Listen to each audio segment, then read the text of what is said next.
ఒకటి చేస్తాను. కొంచెం కారం,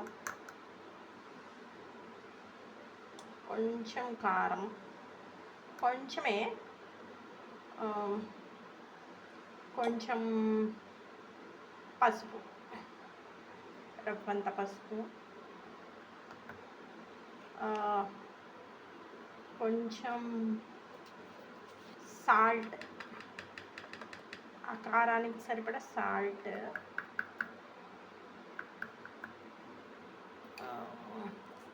ఆ కారానికి సరిపడా ఆయిల్,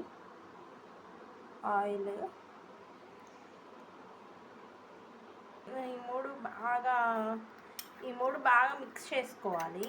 4 ఆయిల్, రవ్వంత సాల్ట్, ఆయిల్ అంటే నెయ్యి వేసుకునే వాళ్ళు నెయ్యి వేసుకోవచ్చు. ఇది అన్నంలో కలుపుకొని తినడానికి. దీన్ని కనుక అన్నంలో కలుపుకొని తింటే ఆ టేస్టే వేరు. ఇప్పుడు నేను దీన్ని అన్నంలో కలుపుకొని తింటా. దీన్ని అన్నంలో వేసుకుందాం.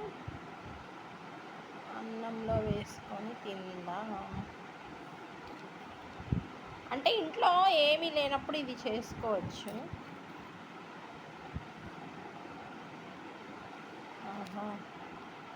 చూస్తుంటేనే నోరు ఊరిపోతుంది.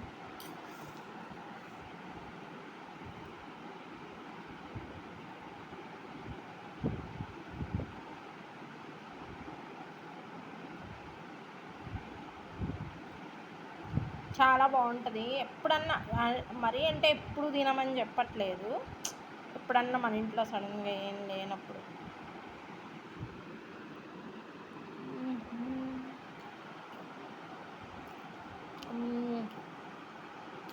సూపర్ వచ్చింది.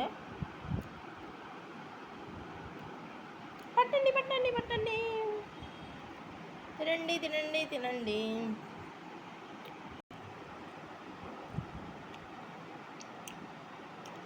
నెయ్యి ఉంటే నెయ్యి వేసుకొని తినవచ్చు. నెయ్యి లేని వాళ్ళు ఇలా ఆయిల్తో కూడా బాగుంటుంది. ఎందుకంటే మనం వాడేది సన్ఫ్లవర్ ఆయిలే కదా. పట్టండి పట్టండి పట్టండి. చాలా బాగుంటుంది. ఎప్పుడన్నా తినచ్చు, అప్పుడప్పుడు తినవచ్చు, పర్లేదు, తప్పలేదు. కారం తింటే ఏం కాదు.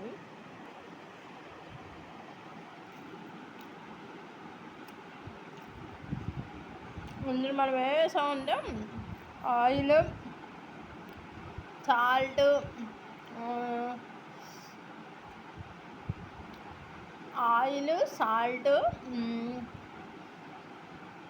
కారం, రవ్వంత పసుపు వేసాం. అప్పుడప్పుడు తింటే కాదు, సూపర్ ఉండిద్ది. ఎప్పుడన్నా తింటే చెప్పండి, తిన్న వాళ్ళు కామెంట్ చేయండి ఇది ఎప్పుడన్నా తిన్నారా అని. తినకపోతే ట్రై చేయండి, ట్రై చేసి ఎలా ఉందో చెప్పండి. నాకు ఎలా తెలుసు అంటే, చిన్నప్పుడు మా అక్క చేసేది, మా ఇంట్లో ఏం లేనప్పుడు, అంటే మేము కూరగాయలు కొనడానికి ఏం లేనప్పుడు మా అక్క చేసేది, బాగుండేది. చాలా చిన్నప్పటి నుంచే తనకి మంచి మంచి ఐడియాస్ వచ్చేవి. చాలా టాలెంటెడ్ మా అక్క.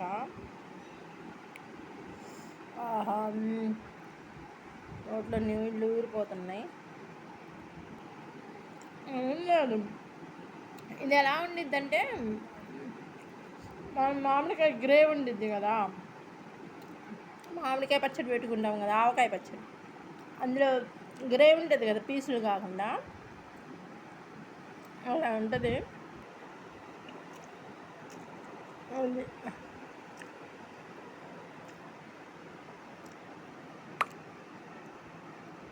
చాలా బాగుంటుంది. Okay friends, bye. అది మీరు కూడా తిని టేస్ట్ చేసి చెప్పండి ఎలా ఉందో. బాయ్.